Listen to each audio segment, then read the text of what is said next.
Hello, my MGTOW brothers, back again for another episode. And this one we're going to call Instrument to Institution. Now, this is going to be a foundational video that I'm going to use and refer back to in later episodes.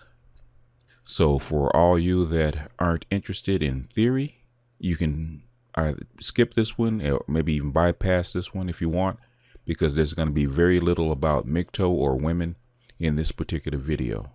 This is strictly to lay my arguments and my foundation for other videos. The reason that I'm doing this is to try to cut down on some of the time and length of my episodes. Instead of them going 25 to 30 minutes, I'm going to try to cut them down to about 15. And by separating out foundational material from the other videos, I think I can do this. So I'm going to attempt to use this as a model or a platform. So with that, we'll get into our material. In this section, we're going to be talking about social instruments. A social instrument is a social organization that is fulfilling effectively the purpose for which it arose.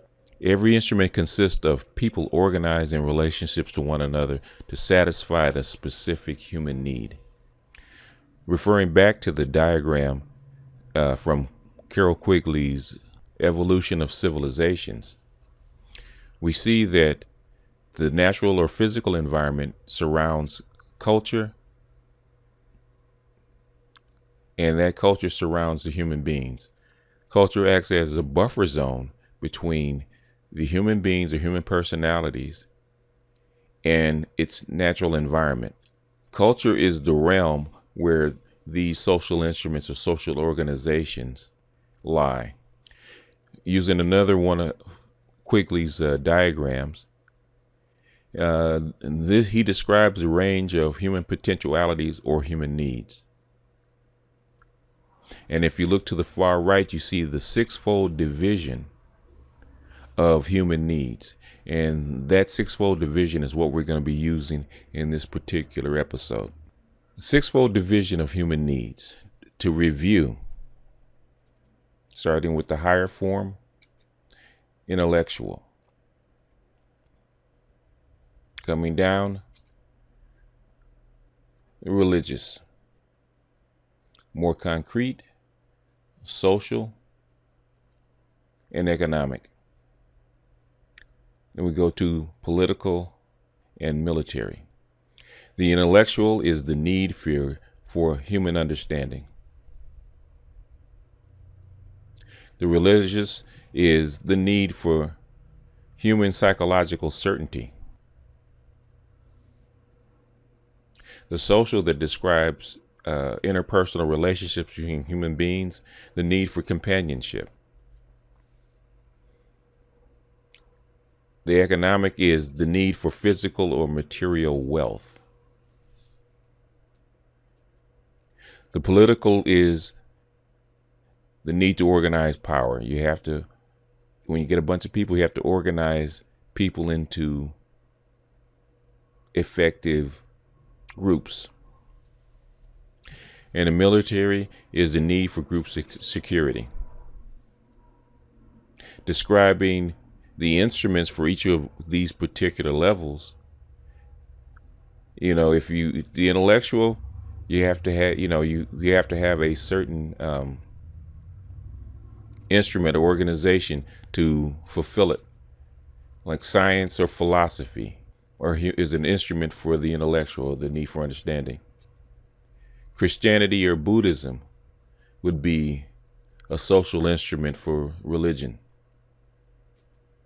Marriage and family, believe it or not, are instruments to satisfy interpersonal companionship.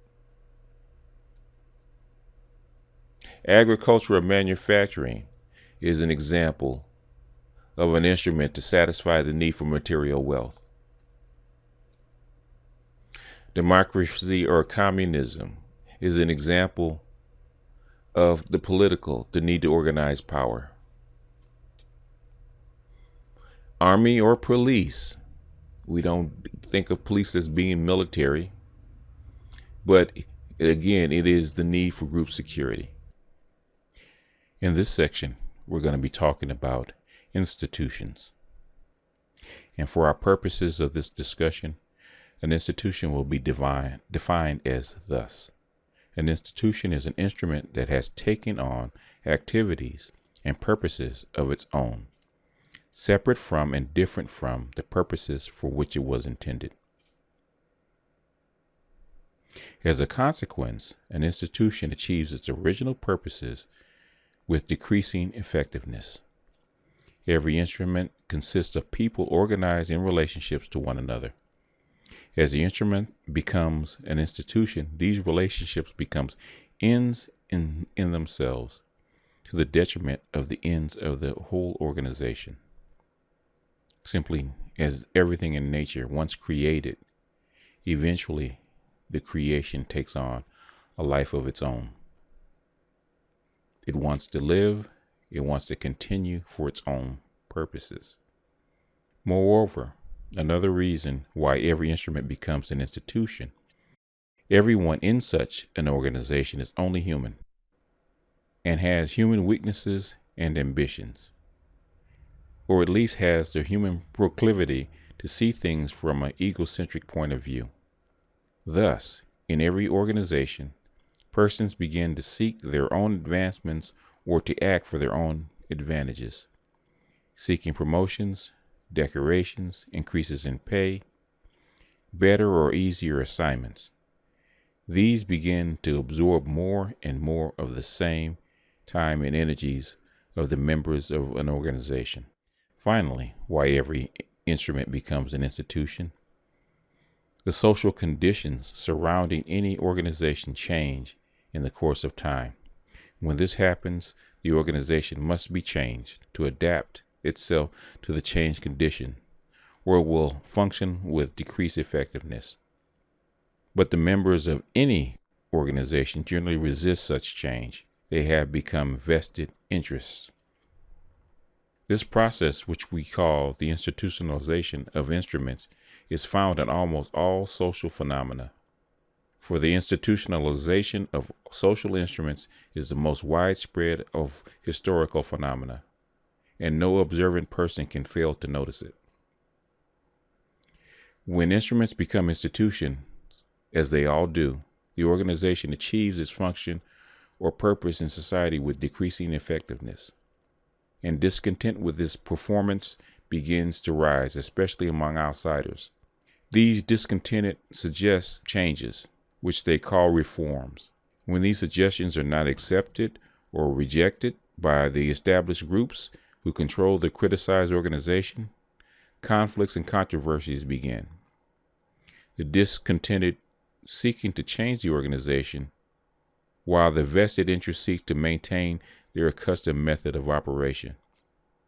While all good or all wrong is never entirely on one side in such controversies, discontent and controversy are unlikely to rise to any important level unless the organization is well institutionalized and considerably less effective than the society as a whole expects. Accordingly, when this degree of discontent is reached, the vested interest groups are generally tending to defend a relatively ineffective system, and the reformers are among many mistakes, generally advocating measures that would increase the organization's relative effectiveness in achieving its social purpose. The strain between the two groups engaged in a struggle such as this will be called the tension of development.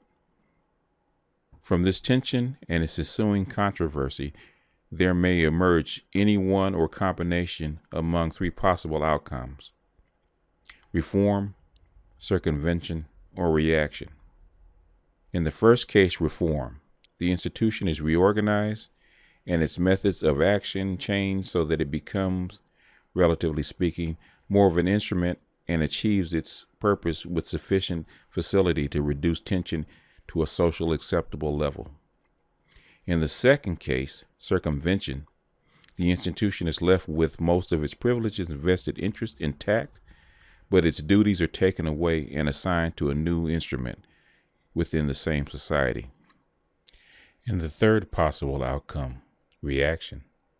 The vested interests triumph in the struggle, and the people of that society are doomed to an ineffective achievement of their needs on that level for an indefinite period. When an institution has been reformed or circumvented, there is once again an instrument on the level in question, and the purpose of that level is achieved with relative effectiveness. But once again, as always happens, the new instrument becomes an institution. Effectiveness decreases, the tension of development rises, and conflict appears. If the outcome of this conflict is either reform or circumvention, effectiveness increases and tension decreases. If the outcome is reaction, ineffectiveness becomes chronic and the tension remains high. Parliamentary government is a good example of reforming an institution. When a parliamentary government no longer serves the will or the direction that the populace wants it to go, that government is disbanded and elections are called for so that the parties can be reorganized or replaced so that the government closely or much closer reflects the will of the people. Reforms are instituted, policies are changed, cabinets are changed. So that is an example of how an institution is reformed rather than replaced. Now, circumvention is the second option. A good example of circumvention is how the English replaced the monarchy with a constitution.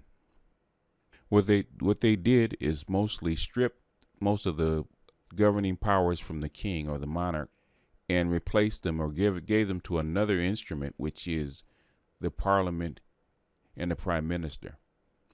The king is reduced to mostly ceremonial activities. So even though he still has the king or queen still has the title and the king or queen still sits on the throne, all the needs or all the activities to fulfill the people's needs have been relegated or given to another entity. Now, an example of the third option, which is reaction, quickly gives an example of what happens when the people in the vested institution react and reject reforms. He gives an example of the agrarian system of ancient Rome. Now, the agrarian system of ancient Rome was an inefficient method of producing food, even in the respect of the existing technical knowledge. But to reform it would have involved the abolition of slavery and the division of large estates.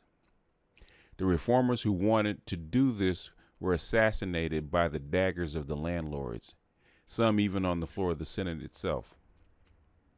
As a result, the economic needs of Rome could not be met, and the only way that Rome could survive was by use of the military and basically taking more and more land from conquered provinces. And in the end, the whole system fell because the military could no longer expand. A game called football was invented about 1870 to provide healthful physical exercise for the undergraduates on bright autumn afternoons. 70 years later, the undergraduates who needed exercise most were seated in the stands of a city baseball park on Friday night with their flask and their co-eds, while on the grass or mud below, the undergraduates who needed exercise least pushed each other about under the floodlights. The process by which football was almost imperceptibly transformed from an instrument for providing physical exercise to an institution acting as an obstacle to exercise for many students who loved the game and needed the exercise is as instructive an example of social development as changes in military tactics. The informal games of the 1860s and the early 1870s between groups from the same campus led little by little to challenges for the games with other institutions. This led to travel expenses, more formalized rules, nonpartisan officials, and uniforms. The increase in interest led to larger groups of spectators. What could be more natural than to pass a hat among these spectators to raise money for the players' expenses? Defeats led to desire for revenge and thus to stricter rules of team membership, practice, and training. All of this led gradually to more formalized coaching. This task rested at first with the captain and more experienced players, but as established intercollegiate rivalries began to grow, an experienced player of previous years, usually the last victorious captain, was asked to return from the outside world to coach intensively during the week before the big game. As other colleges adopted this pattern and several big games a year emerged, the demands on graduates to return to the campus for coaching duty became more than could be fulfilled. The obvious solution, a full-time paid coach, made it essential to have an established team income. Passing the hat among the spectators was replaced by sales of tickets at a fixed price. But sold tickets entitled spectators to a seat, which led very quickly to the building of the first modern stadium in 1903. In time, stadiums were being built with borrowed funds, with the result that their mortgage charges, along with coaches' salaries and other expenses, made it essential that the stadium seats, no matter how numerous, must be filled or nearly filled on the 8 or so Saturdays a year it was used. Gradually, the interest of the spectators and the need for football income became dominant over the interests of any undergraduate who liked football or needed exercise. The team had to win, at least most of the time, and the game had to be spectacular to watch. Scouts looked for able players outside, and in one way or another persuaded them to come to the Scouts College to play football. Financial rewards proved, in many cases, to be powerful persuaders. Thus, the game shifted from undergraduates who needed exercise to those who had already too much exercise. At some institutions where football incomes were earmarked for educational uses, such as for building funds, almost all games were played in baseball parks of large cities remote from the campus, with the result that team could rarely be seen by its own students. Teams that played on the East Coast, the West Coast, and the Gulf Coast on successive weekends spent much of the autumn traveling and might be away from their college halls for weeks. When the Depression cut attendance in the early 1930s, many games were scheduled in the evening to attract working spectators. For the same purpose, the rules were manipulated to give more open play, high scores, and superiority to the offense. By reducing the diameter of the football, it was made easier to pass and harder to kick, in the belief that spectators preferred passing. Restrictions on passing requiring a minimum distance behind the scrimmage line for the passer or penalizing successive incompleted passes were removed. To keep the ball moving on offense, the referee was instructed to move the ball in 15 yards from the sidelines when it became dead, closer than that distance from the sides. At no point in this process did many persons stop to ask themselves, what is the purpose of football anyway? But those who look at football's 90 years of development can see quite clearly how an organization which originally rose as an instrument for undergraduate exercise had become something quite different, to the jeopardy of the undergraduate exercise.